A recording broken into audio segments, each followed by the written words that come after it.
Absolutely. So we have our privilege to have with us Christine from Holistic Homes today. And of course, my co-host, Jonathan Moldasessor. So Christine founded Holistic Homes, as it says on her site, to foster wellness through thoughtful design and construction details through the use of leak management strategies, healthy home maintenance, and more, inspiring clients to prioritize health and well-being in their homes. And I just love that. So we're just really glad to talk with you today and hear more about how to have a healthy home. So Hmm. yeah. Where do you want to start? Yeah. So Jonathan, you want to hit it off? Well, first off, I was curious how you really got into this. I think most of us have some kind of related backstory. If you want to just tell us how did you get into holistic contracting? Yeah, we're all kind of in the industry nobody wants to be in because you don't just fall into this place. I also say if anyone knew like the damaging effects of mold, there would be no mold remediation companies. Like somebody willing to kind of suit up and take that on. Um, my background's always been in construction and interior design. And it was when I purchased my very first home, like back in 2011, 2012. And we were going to renovate it. This was going to be an investment property, and we were going to renovate it. I did all the things I was supposed to do. I had the realtor, I had the home inspector, did all of that, but nothing was visible, nothing at all. But I got a call that all work had to stop during the demo phase because floor to ceiling, every wall in the kitchen was covered in mold behind the cabinetry. Like nothing was visible. But what the cause of it was that a second level drain line had a crack in it.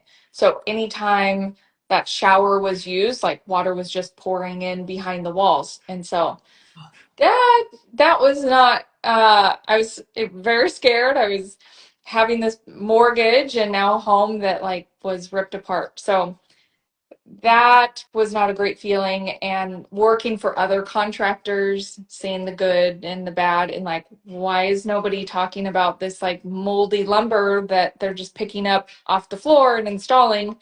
So it was like, wow, there is this big gap, and it's not always like negligence on the contractor side. There's just this big gap in like the materials in your home and how it affects your health.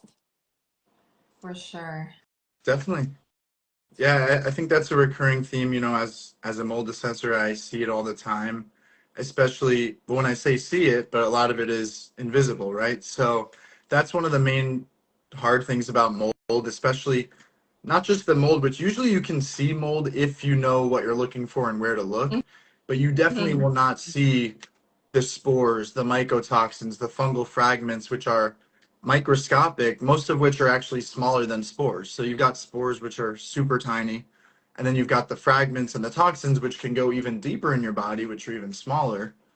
Um, and another thing, like you said about home inspectors, like people don't even know about mold assessors or mold inspectors, where in Florida we have like a license for that, but most, I think 46 states have no such license. So it's a super big problem, and Yeah. glad you bring an awareness to that. The Wild West. There's also states that don't require licensed contractors. So you get into a place like Texas, and contractors don't have to be licensed. Not all jurisdictions are requiring like full building permit sets. And you pair that with it's just everyone is just kind of left to their own knowledge to know to ask for certain things when it comes to vetting mold inspectors, and same thing with contractors. We really can't just go off of like my friend used this contractor and had a good experience, so I'm going to use this contractor. Like there's a lot more vetting that needs to happen. Yeah, it seems like there's no regulation in a lot of those industries, but I love what you said about the environment of the home affecting our bodies, right? Because that's what I do. So, and I think that, people I work with are already dealing with mold exposure. and a lot of them have built these homes, and then they'll get to this point where they have the mold in that home, and many of them think, oh, I kind of wish I'd never, started building that home, right? Because it just backfired, right? It ended up being the thing that made them sick. So I think, well, not only just to bring awareness that the environment and the home can affect the body, but also to prevent these things, right? And that's what you're doing whenever you're consulting and being a part of the team that's building those homes, because if we can prevent it, it's always the best, right? In medicine and in home science and home building, preventing mold is always going to be the best. So, how does a holistic contractor differ from a typical contractor? Because you're already using a lot of this language here. Mm, well, okay. So to touch on the topic of like building a home, new construction homes are not golden tickets. Like if you go and buy a production home, I won't name names, but like national production builders where they are like from the dirt to moving in 4 months later, that is likely not going to result in a healthy home. Neither is a flipped property where they're taking an existing home and making it beautiful. Those types of homes where you don't have any control or say really over the materials that are going in or the quality control are going to be a bad investment. And this is the most expensive thing that most people are purchasing, and to just kind of, get a little bit sidetracked with the beauty of it, can end in like remediation, very costly. You end up upside down in your home. I've heard every which story about just purchasing bad property. So it's the most expensive investment you're going to make, and you got to treat it like that. So what kind of makes a holistic contractor versus not a holistic contractor? Truth is, there's no holistic contractors. I get that question every single day. Can you tell me like who's a holistic contractor in my area? And the answer is there's none. But not to just like give nobody any hope.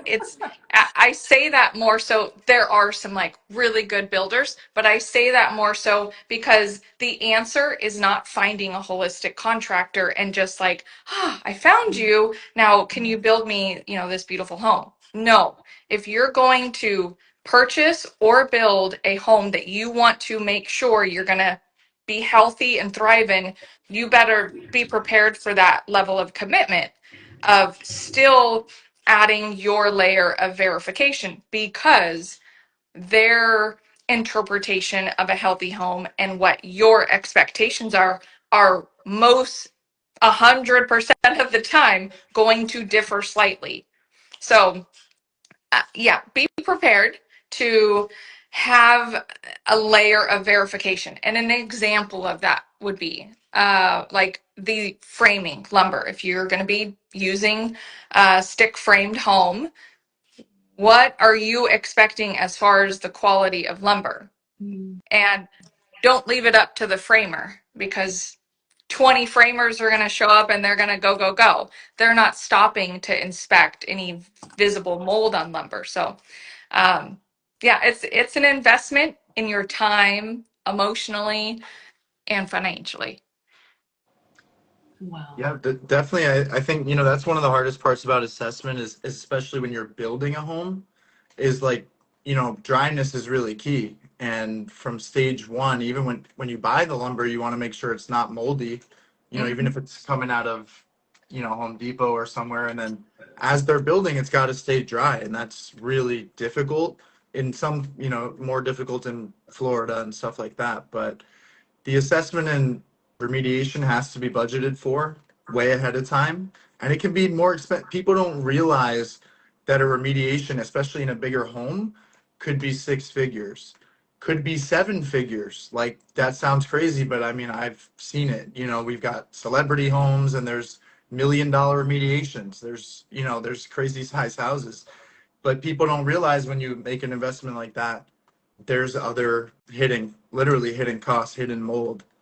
Um, Yeah. really Yeah, I feel like glad people you don't brought really that. think about the quality of each little thing that goes into the home too, the home, so as not to have mold. So, I mean, the lumber and everything else, because yeah, I mean, I drive by half built homes around here, even in Virginia, and they're being exposed to the elements, and I'm just like, there's definitely going to be mold growing on that. So, is that something that you advise on as far as like if someone comes to you and they're asking some questions, do you give them guidance as far as like materials and things like that?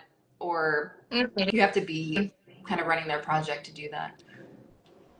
Truthfully, the like material selection and the non-toxic materials and the quality of lumber really make up like maybe like 10 to 15% of what actually makes a healthy home. Mm. There are numerous healthy homes that are failures, is what I refer to them. If someone cannot live in it and heal and thrive and feel safe, to me that's a failed build. That sure, like your, no VOC paint is wonderful, but it's not going to mean anything to your indoor air quality if you're not actually keeping the water out from the exterior. So yes, depending on like the level of chemical sensitivity, we definitely look at, the better quality materials. But when you're going to build a home, most likely you can't do it all. And there are good, better, best scenarios for every single material, from the lumber down to the silicone down to the paint. Like everything is going to have a good, better, best layer. It's just that the expectation of what a homeowner is wanting in the end needs to line up with their budget and the materials. So, um, the biggest emphasis that we consult on is keeping the water out. What is the foundation type? What are the layers for the exterior, the roof, insulation? Where are these like vapor barriers that are stopping moisture from coming in, which is another layer to it. But also, there are some beautiful homes that are built, but then they move in and a week later, like the washing machine overflows or the kids are, the bathtub overflows. Things happen Yeah. in homes. So Yeah. if you are building and designing a home that does not have safeguards in place, leak detection, drip pans for all appliances, if you're not building your home in a smart way that can mitigate any fear around future leaks, I think that that needs to be evaluated as well. So, leak management, healthy building materials, keeping water out. Like, can't be building our homes and then living in them in fear that there might be an undetected leak. Yeah, I mean, I feel like Jonathan, you talk about that a lot. Like it's not mold, it's the moisture that we're really Yeah, 100%. I mean, mold is only there because of moisture. It's only going to be able to grow because of moisture. There's spores everywhere. Like people don't want to believe it, but I'm breathing in mold spores right now. Like that is the reality. There's a lot of them, but they're so small.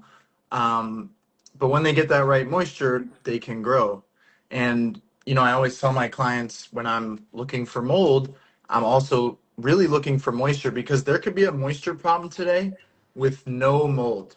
The air test will be clean, the surface test will be clean, the dog won't sniff it. I mean, there is no way of testing mold that isn't there. But tomorrow, there could be mold because of moisture. I've seen mold on a petri dish. I've seen it with my own eyes growing in less than 1 day.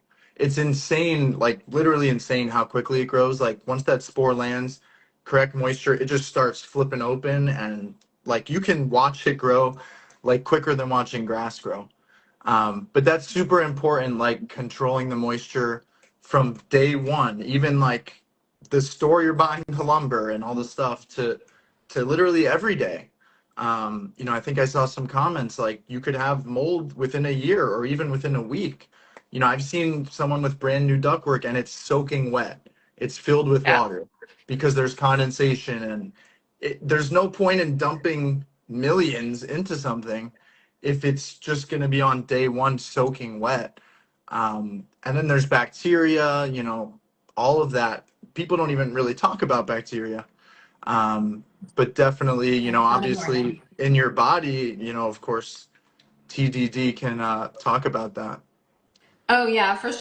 I mean, I think the medical system gives more attention to bacteria and viruses than mold and parasites, fungus and parasites, but not in this way though. I think that now we're bringing more awareness to the fact that there's endotoxins also in your environment. Yes, like E. coli and Salmonella, which people have heard of, produce them, but there also can be endotoxins in your environment and actinobacteria and everything else that go along with the mold, and then they're at war with each other and making each other more toxic, and then just putting off more and more toxins and getting you sicker and sicker.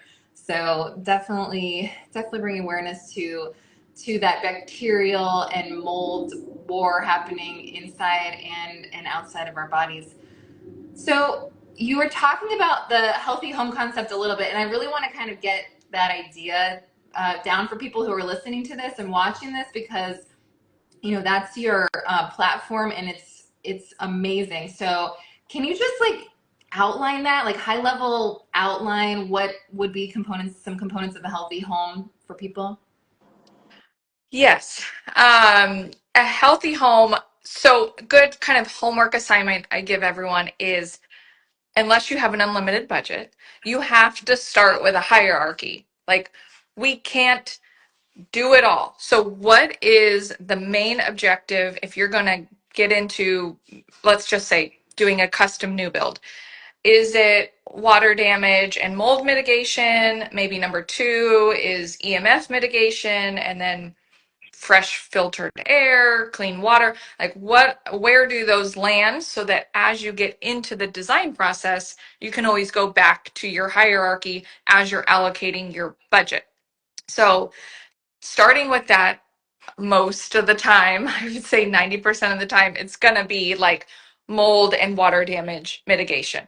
So then as you're going through collaborating with your architect, and that's where we come in, is a lot of the times homeowners just don't know what they don't know. Understandably, they're not an architect or a builder. Maybe this is their first time building. More likely, it's that they've lived in 2 or 3 failed homes already and are like, enough is enough. I'm going to build right this time, and we have to get it right. And so we want to collaborate with the architect and with the builder. We take what the client's expectations are based on their hierarchy and work backwards from there. So, building codes are not your friend. Building codes in the US are going to be the bare minimum any home should be built to. Unfortunately, every contractor, unless you're telling them otherwise, is building your home according to what the building code says. So we have to start there and like make it more robust. Like, you, let's take a basement. Basement building codes require a layer of damp proofing, waterproofing around the walls. That waterproofing is going to fail over time and break down. That is not sufficient enough to keep water intrusion out of that basement. So we need to add additional layers, like most commonly would be like a dimpled type of drainage mat. So there are these additional layers that we want to really encourage in these like one and done types of areas, like your basement. You're going to do that one time. You're going to pour or build your foundation one time, the exterior. So we want to add these more robust layers. But the very biggest thing to take away if you're going to build or extensively renovate, you have third-party inspections. It's not simply enough to build and design like these incredible building details. You are working with humans and their hands, and mistakes happen, or like just things happen. And so for a contractor to tell me we've never had a leaky window in the 30 years I've been doing this. I know what I'm doing, da da da. Great.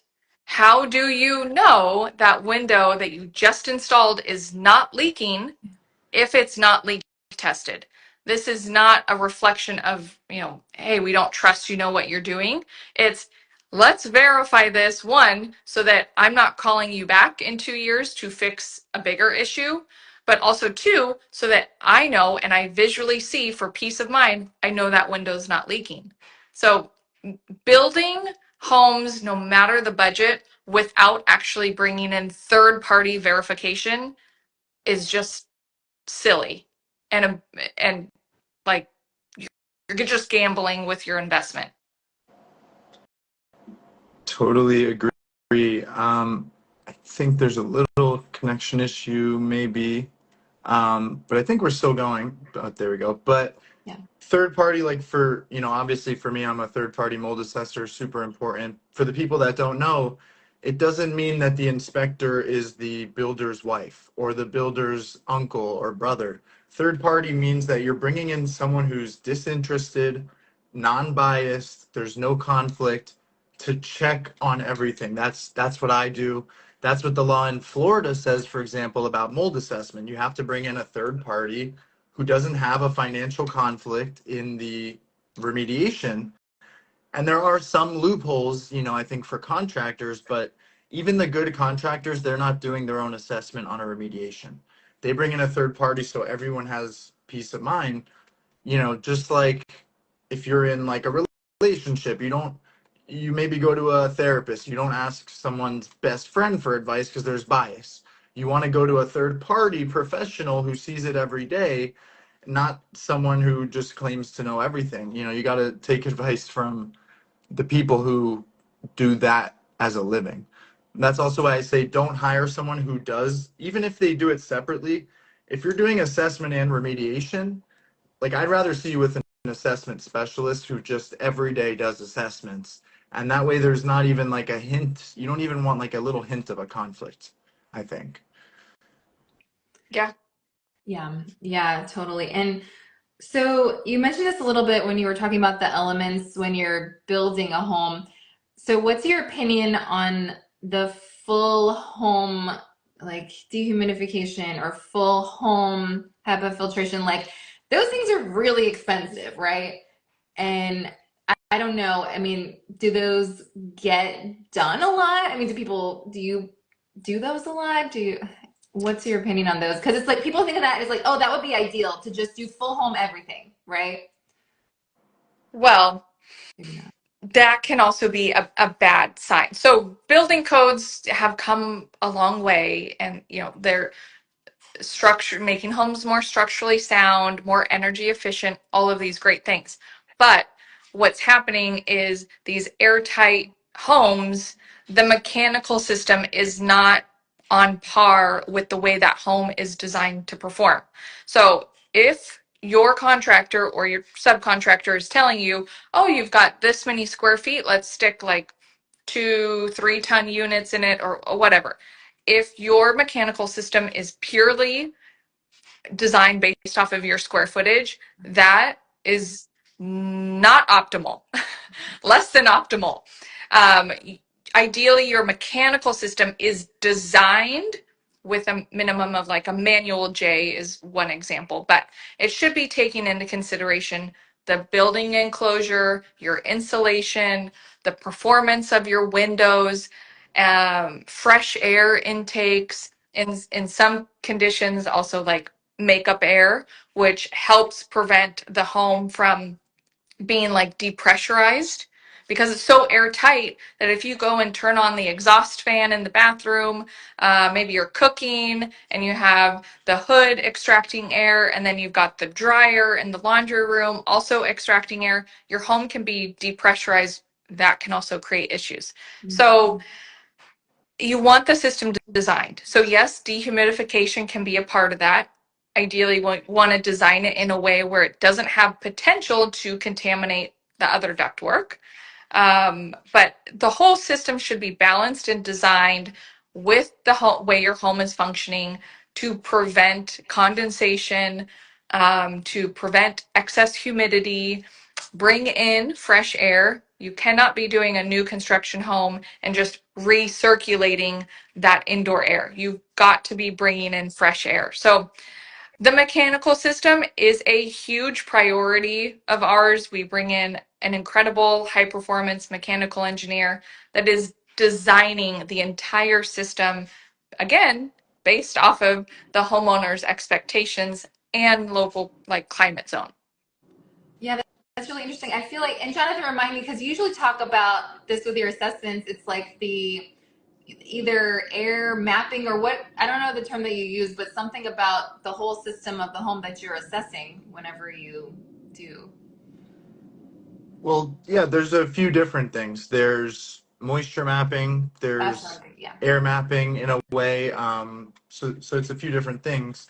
Moisture mapping really should be a part of any assessment, which means we know the humidity, but we're also moisture metering the whole home. We're thermal cameraing the whole home. And then there's pinless moisture meter and there's pinned moisture meter, and sometimes you need both. There's a lot of things, but you must understand moisture. When we talk about the elements, we're really talking about moisture that your home is protecting you from. Obviously, there's other unfortunate, fires and things which are out of our control a lot of the time. And I'm sure there's safeguards even for that. But you definitely want to do like moisture mapping. You want to understand the moisture because there might not be mold yet, like we said, but there will be moisture. And then the air mapping, I would say when we do air samples, that's just a side note. Air samples are not perfect by any means. You can't rely on them. I think we know that air sampling can miss mold. But if we have a big house and we do 20 air samples and 3 of them are bad, then we know that we kind of have a triangulation location of where the issues could be or where they're a little worse. So some people want to know, well, which rooms are worse, which side of the house is worse, which floor is worse. It's not that easy, but creating that kind of air map, that's why I tell people the more air samples I have, the more info we have. And there's always a chance that you might miss those things on 20 samples, but the last sample you pick up one spore of Stachybotrys, which is super rare, but that's like a big red flag. So you should understand the air and the moisture definitely. And I think dehumidification is needed, HEPA is needed, but keep in mind if you just have like a whole home HEPA, it's gonna pretty rapidly have a dirty filter. I mean, that HEPA is not only catching the big stuff, but it's catching the small stuff too. So I tell people like you want to take the burden off your AC unit, get a bunch of HEPA purifiers, and then you could even take the burden off those and get a bunch of the DIY box fan air filter or the Corsi Rosenthal box. The more burden you can take off of all of this sophisticated machinery, and let the HEPA get the microscopic stuff that you can't even see. But, and the dehumidifier has moisture buildup. You got to make sure that that drains properly, or else you end up with a flood from your dehumidifier. So definitely, I like how you said that there's no perfect approach, but there's always good, better, best. And I think there's always a way of reducing exposure, and it is very budget based and goal based. So Oh yeah, it's great to hear. absolutely. And you're saying, people may think you're exaggerating when you say 20 or 30 samples, but if you've seen some of your videos, then you would know that that's really, you sometimes do take that many samples. So I was just remembering the like bucket or something of samples that you took one time in a really large home, but it's a lot sometimes, I know. And it's like, basically what we've been talking about all boils down to details, right? Everything, the details are all important. And as with the body, it's like if something gets missed, then it can ruin your entire protocol, from your functional medicine doctor, if one thing gets missed. So it just reminded me of that when you're talking about all the details with the home, because if one of these things gets missed, then the whole build could fail. Absolutely. And I think it's important, we were saying it's obviously this is Mold Pod Live, but it's not just mold. Like you can do everything in your power to get rid of mold, prevent mold, assess it, remediate it, dry it out, toss it out. But there's other things that we also have to worry about. The VOCs, like even a lot of time the non-VOC paint is kind of not really non-VOC. Or, some people will use a bunch of chemicals. Well, now you have a chemical issue. And or the bacteria comes in, like we talked about that war. So it's really, it's the holistic idea, I think, of hitting everything that people really have to educate themselves on. Like you said, it's not enough to just find the good professionals. You got to know what you're looking for so that there's got to be checks and balances. Yeah. That's kind of how everything works. And we For sure. will answer questions at the end in case Yes. anyone's asking. Absolutely. So, and what about for people who are renovating? So, any tips for like renovations instead? We've been talking about building new homes, but I know you also work with people who are going to be renovating, right? We Maybe. we do to an extent. And the reason we really focus on custom new builds is because that is going to be the most successful. Right. If someone wants to, or for budgetary reasons wants to do an renovation of an existing home,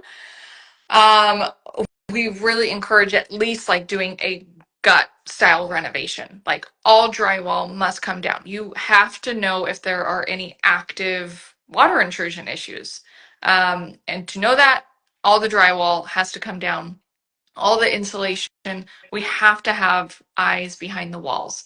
So yes, ideally at least an interior gut renovation, but renovations are not always the most cost-effective way because you don't know what you're getting into yet. Like you're buying a home, you don't know if once everything comes down, that every window in the home is leaking. So scope creep can happen, just like you plan for a bathroom renovation and now you're doing the kitchen and the whole home or something. So add a cushion to your budget if you're going to do a renovation. You're also inheriting someone else's ductwork that has their dead skin cells. Their, maybe they change their filter once a year or something. So, you might be replacing all of the ductwork because flexible ductwork cannot be cleaned. The truth is it cannot be decontaminated. It can be cleaned, and when those agitator duct cleaning companies come in, they agitate all the debris in there and they suck it out. But there are so many little nooks and crannies and everything in that flexible ductwork that, if you're expecting it to be like sterilized, that's not gonna be the result there. So renovations are a challenge, and just be prepared that you don't know fully what you don't know until you get in there. And so you might be doing more work than you're expecting. Yeah. Yeah, and one thing I tell people is that every renovation should be treated as a mold remediation. And what I mean by that is like contain things. Unless you're gutting the whole place, then obviously you don't really have to contain everything necessarily. But if you're just, let's say, ripping out kitchen cabinets, I would be wearing my mask with my P100. Everyone knows my famous mask. But you don't want to expose yourself because, like you said, you might have mold behind your kitchen cabinets. And that's where we see a lot of bad mold behind, especially kitchen cabinets or bathroom vanity, but you will never see it until you're already seeing it and you're already breathing it and it's already exposed. And whether it's that or a duct cleaning, you're gonna stir stuff up. We never recommend duct cleaning, especially in Florida. There's almost always mold in the ductwork, and people say, well, what do we do if it's always there? Well, you prevent it in the first place. You get new ductwork and you prevent with dehumidification and proper AC and all that. But not just the mold. If you're renovating, there's fiberglass, there's who knows, asbestos, lead, people don't even talk about asbestos anymore, which is still everywhere. Yeah. It's crazy. Wow. Yeah, that's true. And then, so what about for renters though, too? Because I know you have some info on that on your page too. Oh, So any tips for yeah. renters? My heart goes out to renters because that is a challenge. Yep. You don't know prior tenants if there was a big spill and they didn't think anything of it. You know, it is a challenge because you're relying on the landlord, and they're not always local. A lot of them are investors and they're out of state. You are limited with absolutely what you can do. And depending on the contract that you sign or lease agreement, you may not even be allowed to do any third party testing. Read that lease agreement because I have seen more and more landlords saying you're not able to do any independent third party testing. You're not able to do any remediation. You have like no rights. And sometimes you can't even test it before you agree to move in. So again, going back to just knowing what you're getting into, do the best that you can. In some cases, there's some investment into the property that you might not get back if you're doing, you can't air purify your way out of a moldy situation, but um, you got to see how you are doing. Also, sometimes you can break the lease if there are things in the home that make it inhabitable for your family. But renting is a tough one. Yep, definitely. And if I could, I did go to law school. I'm not an attorney, but I deal with this. I learned this and I see this with all my clients. Sometimes, and I've been told by an attorney, sometimes the lease that you sign is not actually legal or it's unconscionable. Like sometimes they'll throw stuff in that lease that's not even really supposed to be there. And in a lot of cases, if you're renting a place, you have a right to get it checked, but you don't know it. And so I would say, always have an attorney look at every lease. I mean, it's not necessarily low cost always, but it's better than not knowing your rights. If you can, or at least look up, hey, Google, sometimes Google could be your friend. But I would always have an attorney for, a lease is a legal contract. You're signing yourself up. I just had a client the other day. She had uh, a co-tenant, two people on the lease, and she couldn't do anything because they both have to act. So you really want to be careful. Even just living with someone else could be a disaster. If you're a person who's very sensitive, you want to have control over your environment, know your rights, and know your body, of course. Wow. Yeah, that's a really important point. So I wanted to mention this while you were talking about healthy homes, though, because you have a course, right, on healthy homes? We do have a course for it's more suited for someone going through a Okay. renovation or a lighter build. For anyone doing a custom build, like one-on-one collaboration with the whole team is really the only way to go. It is the best way for us to get in there, give referrals, line up third-party inspections, and really have everything dialed in before construction begins. Contracts are very important in building a new home. Um, Yes, so the course is a great place to start. We do take applications for one-on-one, and we just want everyone to have a home that's not going to be making them sick. However, that fits into what they're expecting. So trying to give as much information as possible to empower homeowners, renters, renovators to know that they do have more say than probably they feel like they are. Here locally in Southern California, where I've been and a licensed contractor here, we do extensive renovations and new builds and here locally, but we consult all over the US and Canada.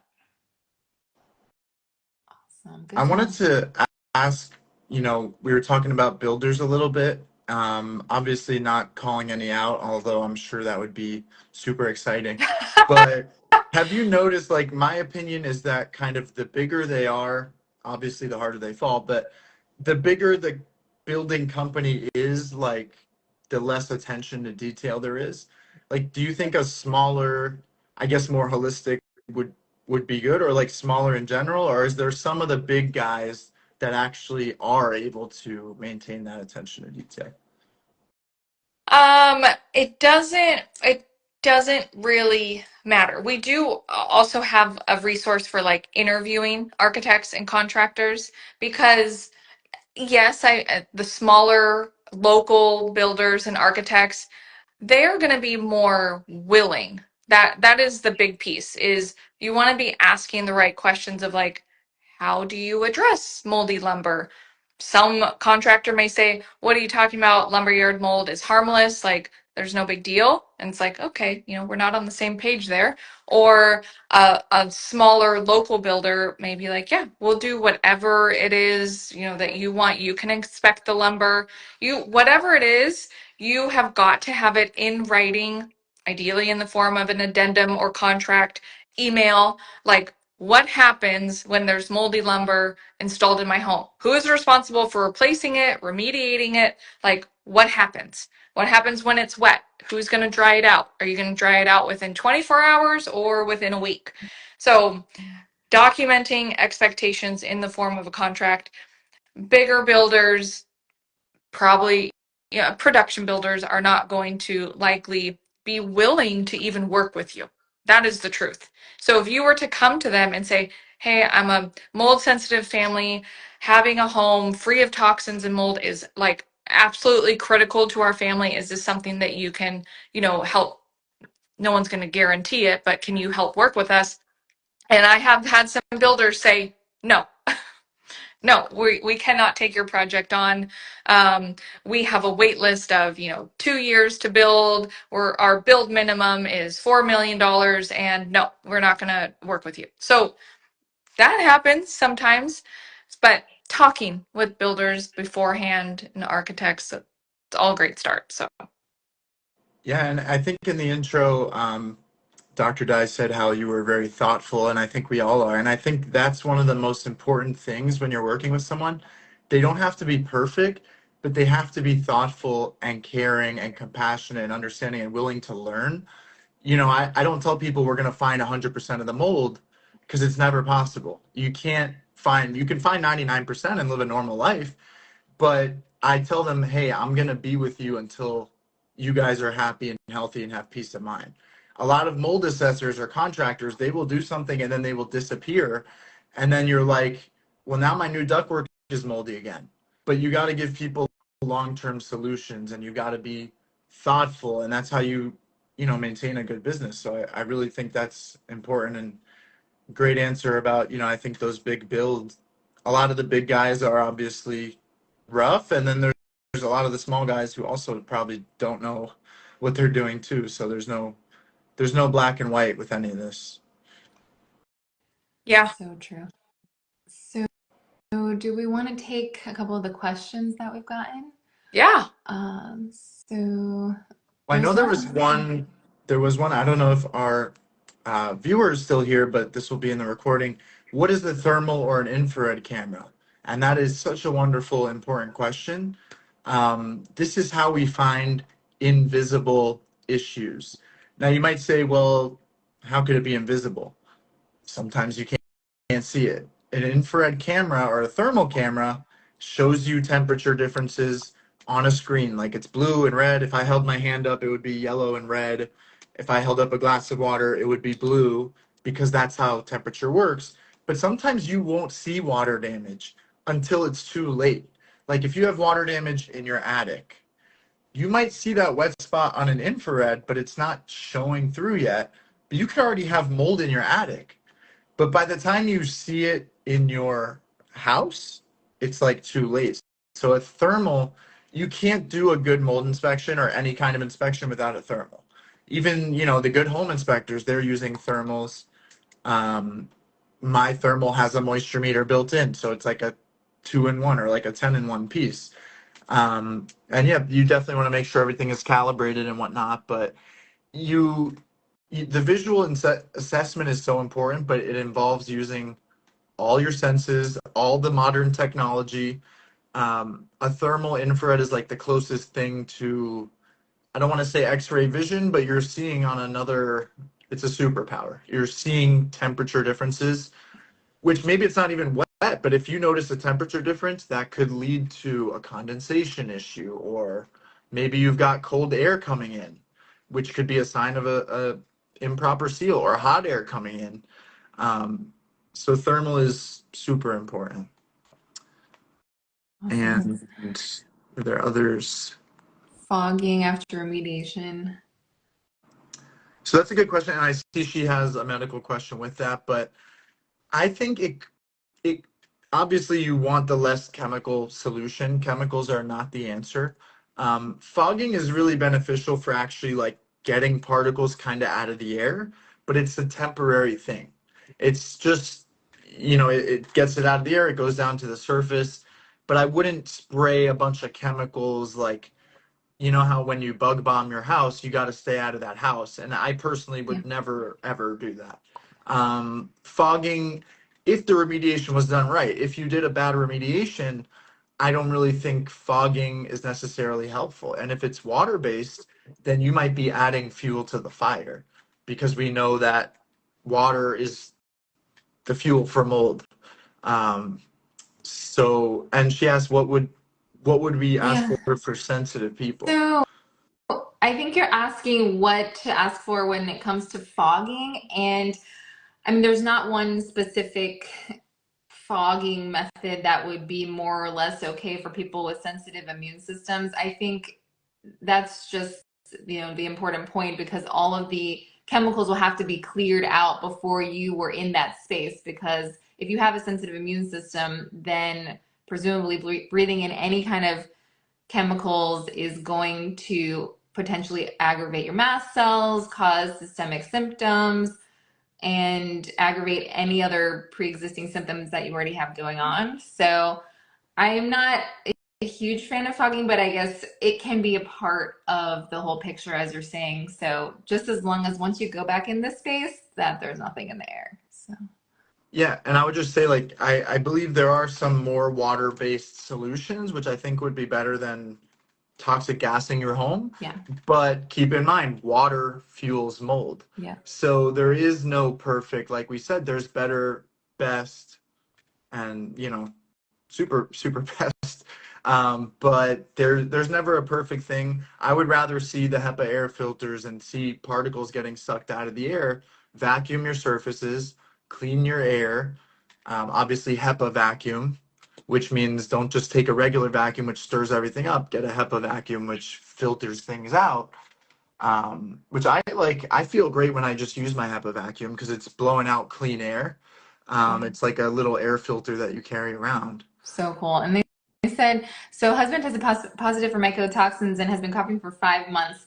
They suspect the work office. So how can you get an inspection at the office? That's a difficult one sometimes. It is tricky. I work with people on this, so you can reach out, but sometimes it's about talking to your boss and saying, "Hey, we've got these issues." Sometimes that's doesn't work out, and then you've got like a whole new can of worms. But people will try to do the petri dish test or do their own air test, and it doesn't really get you where you need to be a lot of the time. They can be just as easily disproven as they could be helpful. You really always want to hire a professional, and I say trust the symptoms. If you know there's symptoms related to a building, good chance it is mold. And sometimes you don't want to get into this war with your employer, but you got to trust the symptoms and kind of figure that out. And I think the best way to heal is reduce exposure and talk to the detox Well, stuff. yeah. So yeah, tons of resources on my page. You said, what's the best way for him to heal? So I go through a systematic protocol to get mold toxins out. You already said you have a positive myco test. So going through the Protect the Body, which step 1A of my protocol is making sure that you're not in active mold exposure. I won't even do full detox programs with people if there's no plan to get out of the exposure, because it just is not going to work. So addressing the exposure is primary and paramount, but opening the detox pathways and then mobilizing and binding up those toxins. And also that involves healing diet. So definitely check out my page, my books, on mold and detox from it. So how do you get it out of lumber already installed that can't be removed? Moldy lumber Yeah. that's already installed. Something that we will do for like our severely sensitive clients is all lumber has mold, all of it, like some level of it. Some of it's visible, some of it's not. But the way that it's cut, there's also, if anyone, well, probably don't want to do this, but if anyone was ever to go to like the big box hardware store and their lumber aisle, most of us can't even handle being in there because it's like so overwhelming. But they have stacks of lumber side by side. One green lumber is considered wet lumber, and it's physically wet.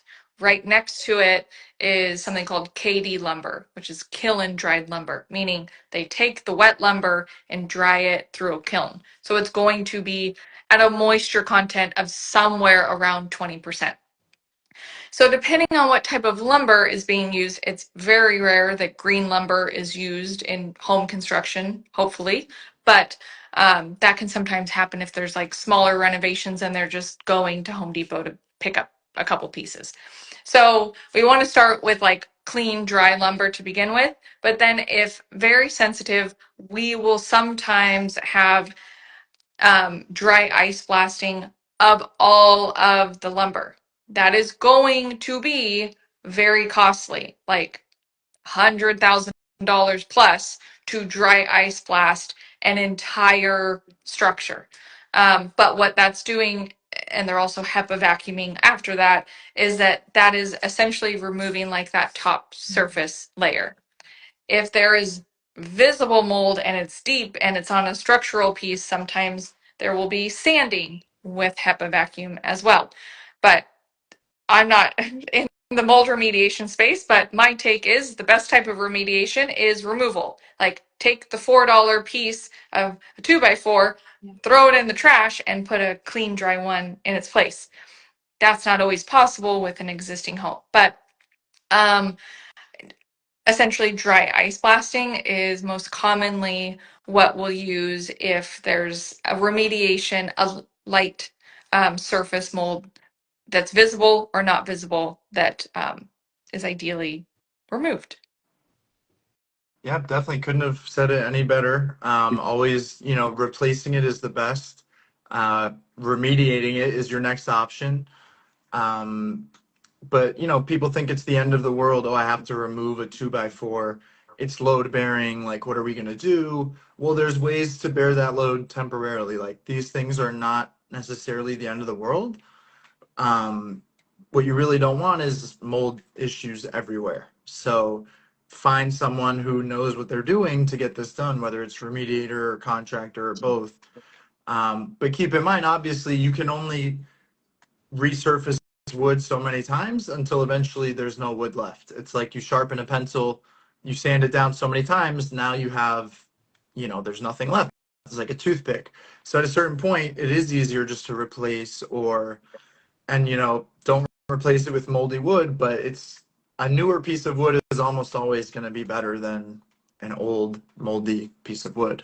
For sure.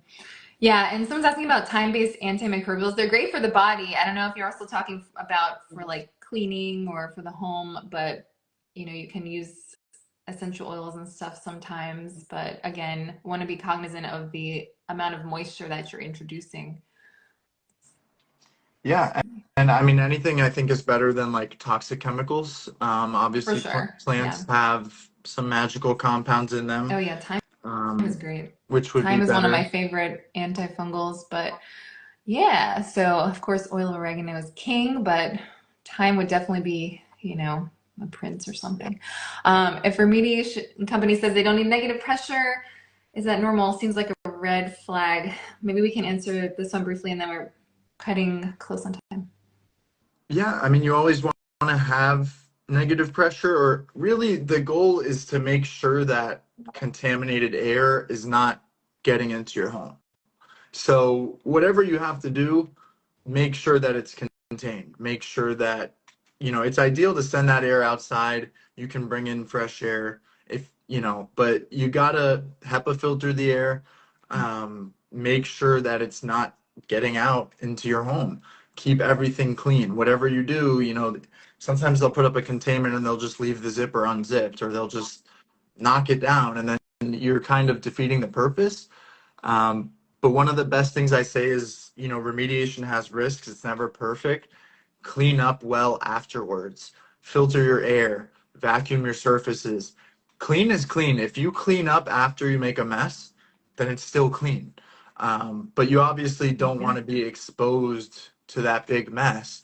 If you're sensitive, you don't want to be in there while your contractor is jackhammering your tile floor, for example. Yeah, exactly. And yes, I have seen people recommending a glue-like sealant to cover mold in bathrooms, and I don't agree with that one, and I'm sure you guys don't either. Yeah. We don't want to cover it up and tuck it in for bed and sing it a song. Yeah, We these want ads are to- going all around social media, and yeah, they're definitely have that ad budget going, but not a good idea. Yeah. So- Almost like the last thing you want to do is seal the mold in. Because then it could start growing the other way, and you're trapping in moisture. And For sure. great question, though. Lots of great questions. Yeah, awesome. So, Christine, thank you for joining us. Yeah. So if somebody is trying to get in touch with you or would like to potentially work with you and your team, how can they do that?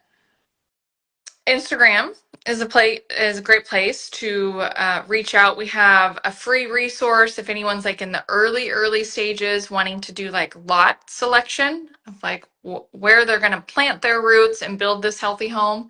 So you can start there if you're looking for a lot.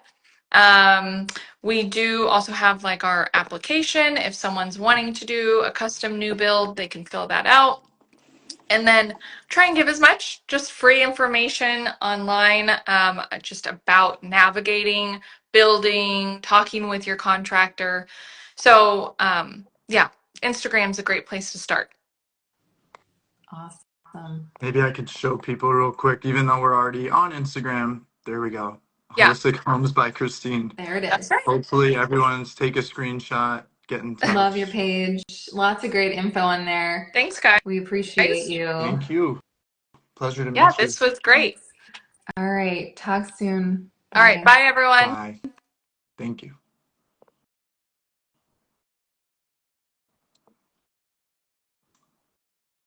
That was fun. Thank you, everyone. We're going to be posting this, and feel free to reach out with any questions. Have a